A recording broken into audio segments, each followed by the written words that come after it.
So how long has this part of the world been home for you? Because you're the Canberra connection, right? Yeah, so I'm born and bred in Canberra, so I've been here my whole life, and thankfully Josh was happy to move down to the cold capital.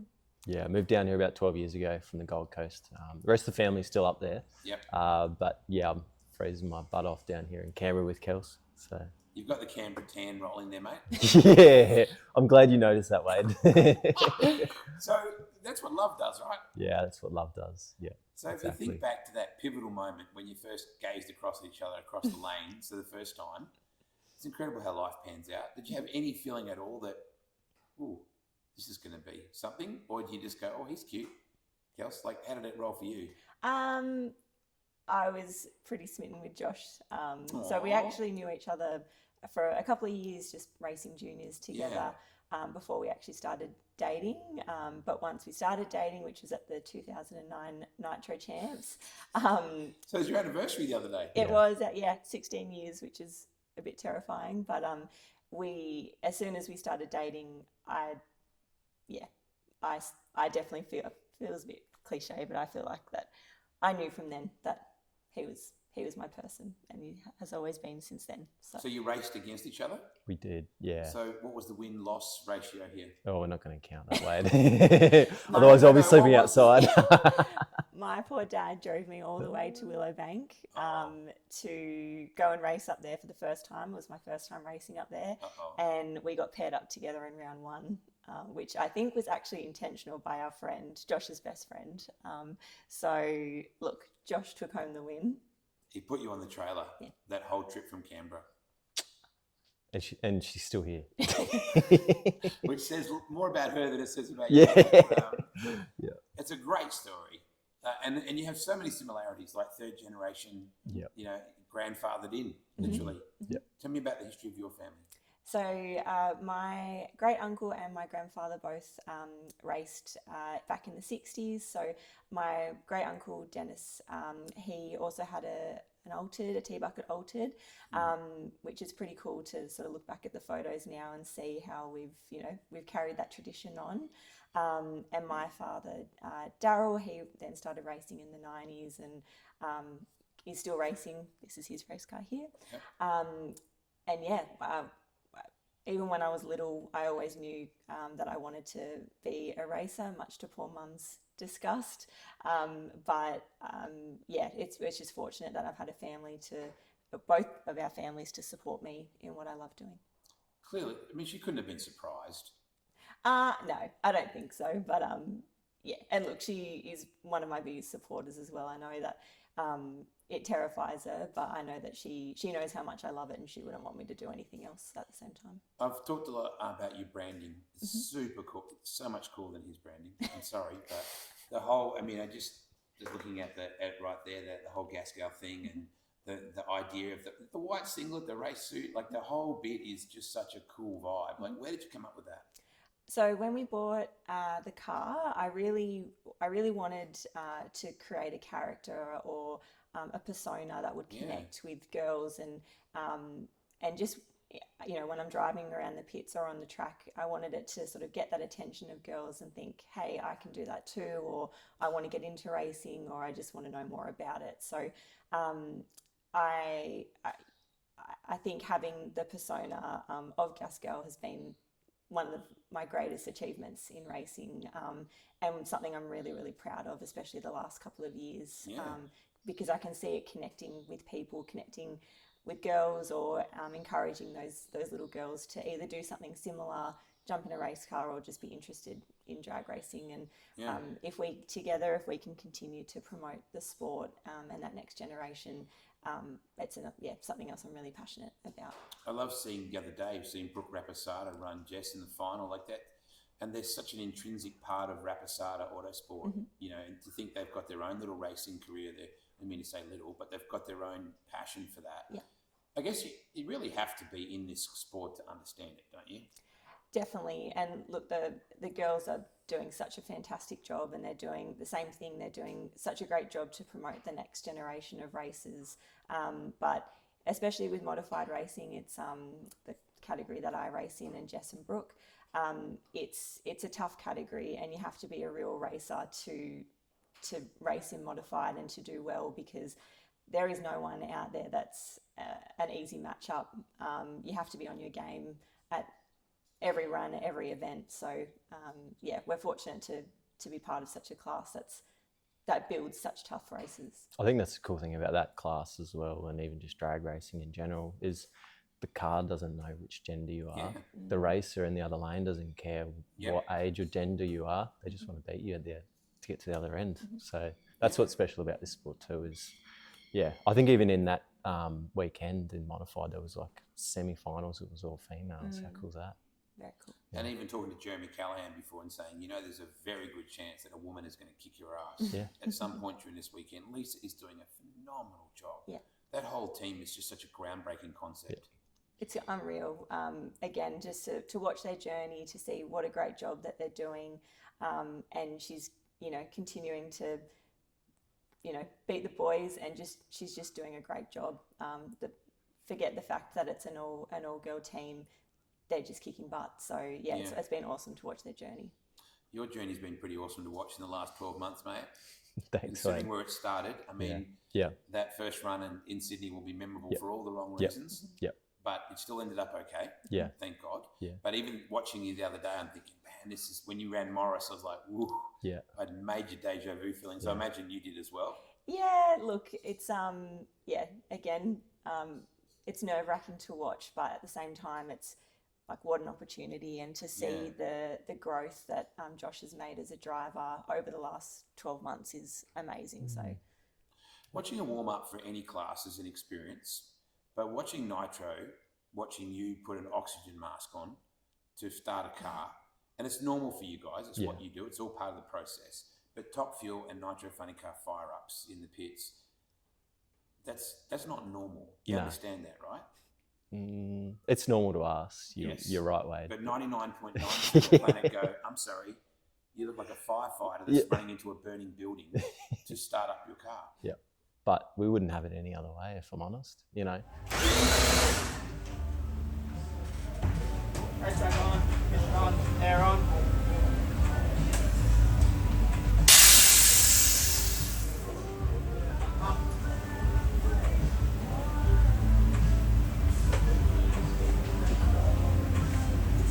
Radio.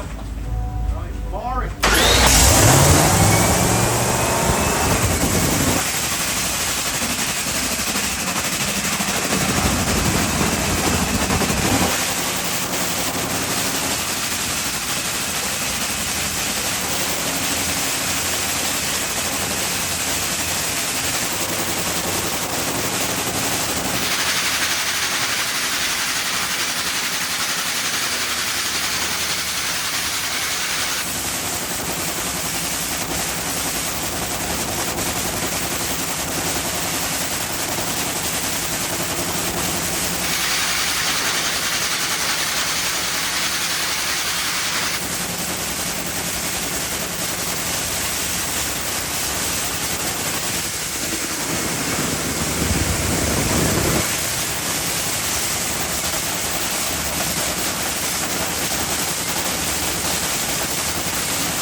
You're scared to death looking at the thing when it starts, but at the same time, that's why you're sitting in the seat, because you're scared to death. But you go, I'm going to jump on the bull and ride it. So you can admit then that they're scary? Yeah. Good to know. So he is human. Good to know. I noticed too with your guys, everyone sort of fires up when the car stops. Like when you do that and it's all a good clean start up, everyone's like, woo! Yeah. And they're into it. And it's like it's a real team. Like it's like a football team. Yeah, like yeah, you scored a try. Yeah. So just like the initial fire up of the car, everyone's yahooing because it means we've done a good job at putting this car together. Because when we wheel that car out of the trailer, it's basically just a short block, which means there's an engine block and some piston rods in it, and that's it. You know, we've still got to build the thing that morning. So that's why they're all yahooing and cheering. We go, how good is that? We just built a motor in less than an hour. But to get that over and done with, and then, you know, get ready for actually towing out, that's when it's sort of like the calm, like you're literally in the eye of the storm, and you just like the hairs on your back start to stand up and going, all right, we're about to actually hit the storm here and see how fast we go. I was watching Damon Peyton fire up at the dragway at the bend, and Dom was standing next to them with their beautiful little girl. And I was watching his little girl fast asleep while he did every one of his runs. And now we're seeing that same with Chucky Brookie and Monza's kids are growing up around this. So it's completely normal to them, but it's blows my mind. Just startups blow my mind. And you're always buzzing around shooting the social media stuff. And it's like, yeah, that's my husband in there. And your dad actually said to me, I want to just start one up. Like he said, I don't want to run it. I just want to start one up. That can't surprise you. No, it doesn't surprise me at all. Honestly, like your heart's racing just after a warm up, just like it would from a run. So they are just animals when you start them up. And it's surreal to just be sitting behind the motor as it's idling away. Like that in itself is pretty epic. So even standing next to it. Yeah. Hello. Yeah. Yep. I'm pretty lucky I get to jump in not only the Rocket Industries funny car, but also in the You're boosted. a professional starter. Yeah. Yeah. I don't know if it's professional yet, but it's still a lot of fun just to like go and start them. It's epic. You the win came really early for you. The dragway win was not unexpected, but it was like, wow. Did you see it coming that quickly? No way. We still hadn't even got a win from any runs at that point in time. So just to get a run win would be epic for us. Never mind taking home the gold hardware was pretty special. And I think I was still at that stage getting over what had happened at my first event at the Nitro Champs. And as you touched on earlier, like I'd be lying if I said I wasn't nervous leading into the Nitro Champs. It just happened because I was getting a bit of flashbacks of what could if, and you shouldn't think of the ifs. It's just, you've got to focus on the job at hand. But look, the Spring Nationals event win was just well beyond any expectations that we ever had, if I'm completely honest with you. Probably the good thing too with the schedule is that you ran the Nitro Champs. It was only a couple of weeks later you had to go to Willowbank. Yeah. So you really didn't have too long to stew on it. No. I will be honest, you stew on it, even though people say whatever they say, which is like, it'll be fine and cars are repairable, but all of that's fine, but you still have this, at your core, you still feel like you're grieving from something. And there's, not enough words that can really get you over it except for time, if I'm honest. But and you had a 3-hour drive home. Yeah, that so you too. had time in in the car together and that small 2-week period was flat out. Not only were we just like the race shop was trying to service all 4 cars to get back to the winter nats, we were mounting and repairing 2 funny car bodies just for the X-Pro car at the time.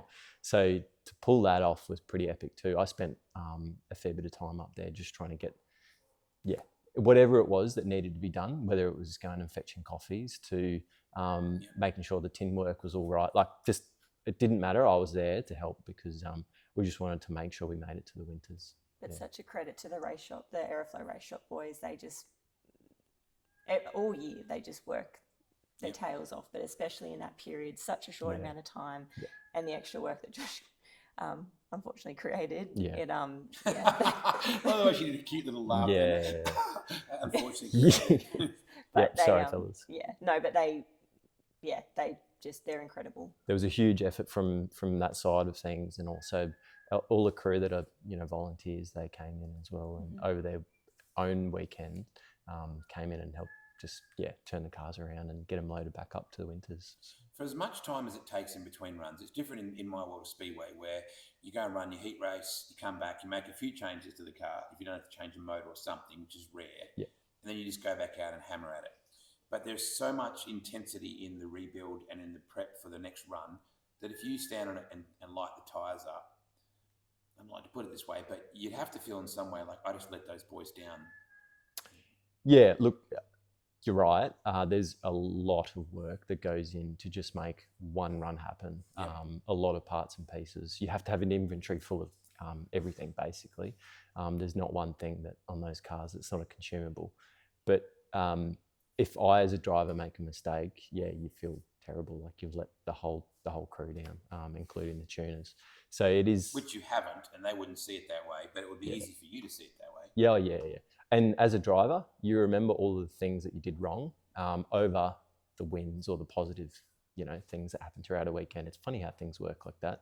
And yeah, look, for the event just gone for us, Nitro Champs, it was a couple of, mechanical failures that were out of our control, but I was so impressed with the whole team, the way they just dug deep and just kept getting the car ready, and even the fact that the boosted team came over and helped us get ready for E2, that was even just as epic as well, because we found a spring that had failed, and basically everyone just chipped in and got the job done to get the car ready. So we were all pretty bummed when we got up the start line and there was still another fuel leak, which was separate again. But the fact that everyone just kept digging and we got the car ready again.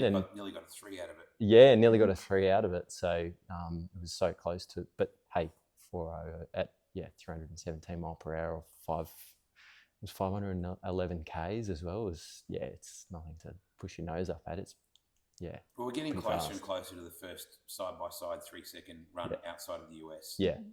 It's going to happen soon. It nearly happened at the Bend. Yeah, nearly. Yep. Now, so you close. ran, show me your picture, by the way. It's pretty groovy. Tell me the story behind this. I actually got this as a gift from Christina at the Nitro Champs. She'd drawn this, I think it was after the New Year Nitro event, and one of our crew guys said, hey, just tell me what's one of your favourite pictures of the car? And I didn't think much of it. And then the next thing, she was standing there at the Nitro Champs with this in hand, and I just thought, how epic is that? Like a photo of our first 3-second pass. So, very special. And she's a racer too, and she's located here in Canberra. So, very epic for Thanks for that to backing me happen. up too, man, because I did say, what about a 398? Yeah. And you just went out there and just ran a 398? Yeah. Thanks, Josh. I appreciate that. Yeah. You're committed to the art and to the product. Just picked it. Yeah. Yeah, that doesn't always happen. No, it doesn't. But look, everyone in the command center, as we call it. So, Morris and Brody, they're doing a fantastic job as well with picking the right tune up for the car too. So there's some great stories in that team. Spud's probably a really classic reference. Everyone smiles when you say the word Spud. And I know that GC is very proud of it as well, because of the way that Spud sort of came into his world. He was not really sure which path he was headed and where he was going to be, and he was a bit of a wild critter. And I think Nitro's actually settled him down. Isn't that a strange concept? When we went to the US 2 years ago and to go to 2 NHRA events, and it's just that's the epitome of of the sport. And when we were watching, and we're sort of analysing everything that's going on with the crews and what they're doing on the track, behind the scenes, things like that.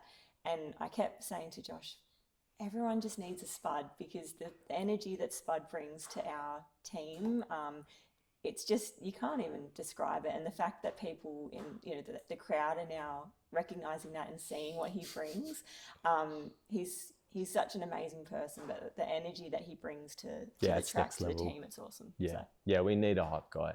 Yeah. He needs his own T-shirt. He does. He needs to have that, and a shot of him in mid-air with that big wave off. Yeah. That's the way. That's what's that's his signature. It is. He's a loaded Spud. Yeah. So tell me about your little man. 2 months old now. Yeah. Crazy. Little Jack Rowland. No, he's charging. He's going really good. So he's doing all the things that a little newborn should do. We're just so proud that he's with us now, and can't wait to see him. If he wants to take up racing, then we're going to fully support him. If he doesn't, that's his choice. But at the end of the day, it's going to be his choice, and he's going to be surrounded by it regardless. Doesn't have a choice there. So. There's also a baby Campese that sort of arrived pretty well around the same time frame as well. Yeah. So it's always easy to talk about, you're beautiful, the family, but Chelsea must be so proud as well. And, of where their life is now headed. Yep. They're so proud too. And little Luke is charging as well. There's 23 hours between them.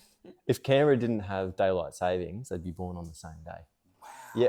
So they're always going to have a cool bond. Exactly. Yeah. Even though they're 1,200 k's apart, they're still going to be pretty close. They share the same middle name, and they're only a day apart from being born. So they'll get to meet each other when we head up to the winters. So they haven't met each other yet. Not yet. Oh, No. So, yeah. Wow, We're excited to meet our little nephew as well. yeah. Oh, so you haven't had a chance to meet him yet either. Oh, Not yet. wow. So, but exciting time for the grandparents. Yeah. On the way. And trust drag racing to bring the family together too. It's kind of appropriate. Really, when they meet, I tell you what you need to do. I need to engineer this. When you need to meet at the start in the lanes at Willow. That's really where you need to. That's how we met. That's exactly right. Yeah. You need to do a recreate. Yeah. Yes. That's super cool. When are you racing again? Look, hopefully later this year, potentially beginning of next year, but it feels like it's been a very, very long time since I've been in the seat, and I'm absolutely itching to get back in. So, I miss her a lot. But thankfully, we can come home, start her up every now and then, and it feels like it fills the cup up a little bit. But being busy with Josh and his racing's been, that's certainly filled up our time, and I wouldn't want to be anywhere else.